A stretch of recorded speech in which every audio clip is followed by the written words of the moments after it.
Baik pemirsa TVRI Parlemen dimanapun Anda berada, seperti diketahui bahwa belakangan ini kenaikan UKT di sejumlah perguruan tinggi negeri ini menjadi keresahan dari masyarakat pemirsa. Dan oleh karena itu, karena keresahan masyarakat ini akhirnya kenaikan UKT dibatalkan oleh Presiden Jokowi.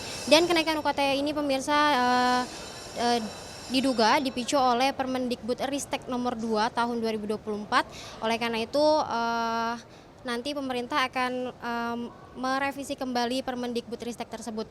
Dan pemirsa, meskipun sudah dibatalkan oleh Presiden Joko Widodo, namun keresahan masyarakat masih terus berlanjut karena kenaikan UKT ini nantinya akan diberlakukan mungkin tahun depan pemirsa. Oleh karena itu Komisi 10 DPR RI ini membentuk panitia kerja biaya pendidikan untuk membahas lebih lanjut terkait dengan UKT yang akan ditetapkan nanti.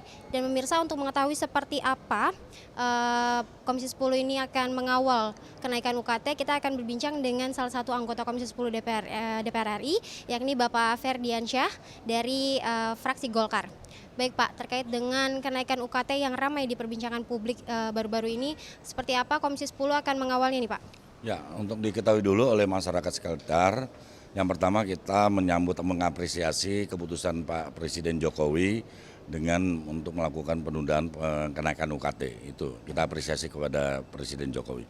Yang kedua, sebenarnya bicara UKT dari awal, kalau untuk diketahui oleh masyarakat, dari beberapa tahun yang lalu kami pernah mengingatkan kepada Kementerian Pendidikan dan Kebudayaan, khususnya kepada Saudara Menteri Nadiem Makarim, supaya dilakukan perhitungan yang sesungguhnya per prodi per PTN. Jadi tentunya masing-masing prodi mempunyai karakter dan masing-masing PTN tentunya ini latar belakang ataupun beban yang tersendiri. Tidak bisa disamakan antara prodi satu ataupun prodi yang sama dengan PTN yang berbeda. Ini yang juga kami sudah sampaikan. Supaya apa? Supaya ini bisa dilakukan secara transparan dan akuntabel. Dan tentunya tidak lupa melibatkan para dosen, para mahasiswa, dan para tenaga pendidik. Nah, ini penting sekali dan saya yakin kehebohan daripada keputusan ataupun Permendikbud tersebut nomor 2 tahun 2024 karena pelibatan yang tidak maksimal terhadap para pemangku kepentingan. Nah, oleh karena itu kalau bicara pengawalan, tentu di sini untuk yang akan datang pengawalannya adalah Kemendikbudristek dalam membuat kebijakan apapun harus menyebabkan atau melibatkan daripada para pemangku kepentingan untuk menentukan daripada masa depan pendidikan khususnya di dunia pendidikan tinggi ini. Nah, tadi yang Bapak sampaikan berarti di sini ada kurangnya koordinasi atau pelibatan dari pemangku kebijakan dengan Kemendikbudristek nih Pak ya, terkait dengan Permendikbudristek nomor 2 tahun 2024. Lalu selanjutnya nih Pak, apa yang akan dilakukan Panja Komisi 10 DPR RI untuk mengawal kenaikan UKT ini nih Pak? Ya, Panja dalam konteks nanti untuk tentuan UKT sebelumnya akan juga menyampaikan mengenai namanya BKT. Jadi sebelum adanya penetapan UKT, tentu kita harus menetapkan dulu BKT, biaya kuliah tunggal.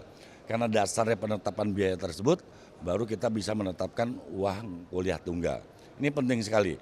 Nah, yang kita akan lakukan adalah bersama pemerintah dalam hal ini Kemendikbudristek, yaitu menetapkan komponen biaya apa saja yang mempengaruhi BKT sehingga nanti juga mempengaruhi UKT.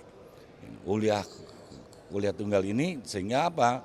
Sehingga masyarakat tahu komponen-komponen apa saja yang menyebabkan terjadi apabila suatu saat kenaikan BKT yang menyebabkan kenaikan uang kuliah tunggal.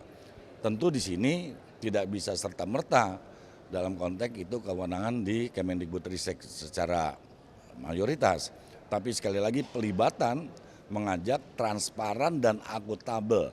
Penggunaan anggaran dunia pendidikan ini memang harus melibatkan daripada seluruh komponen masyarakat khususnya di lingkungan dunia pendidikan yang ada di situ.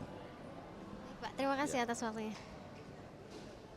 Ya baik pemirsa TVRI Parlemen, itu tadi wawancara saya dengan Bapak Ferdiansyah, anggota Komisi 10 DPR RI dari fraksi Golkar, yang memang di sini beliau mengatakan bahwa kenaikan UKT yang meresahkan masyarakat dan ramai diperbincangan publik ini kemarin ini juga dipicu oleh kurangnya koordinasi antara pihak PTN dan juga Mendikbudristek ini kan karena penetapan biaya UKT ini seharusnya ada pelibatan dosen dan semacamnya untuk menentukan sejumlah atau biaya sebesar apa yang harus dikeluarkan mahasiswa ketika mereka memasuki PTN. Dan tadi juga disampaikan bahwa selanjutnya Komisi 10 ini akan membentuk panja biaya pendidikan untuk kemudian menentukan BKT atau biaya kuliah tunggal yang ditetapkan di awal agar UKT yang diterapkan kepada mahasiswa ini tidak menjadi semena-mena. Dan pemirsa, demikian yang dapat saya sampaikan. Saya Nazia Sudirja, kembali ke studio.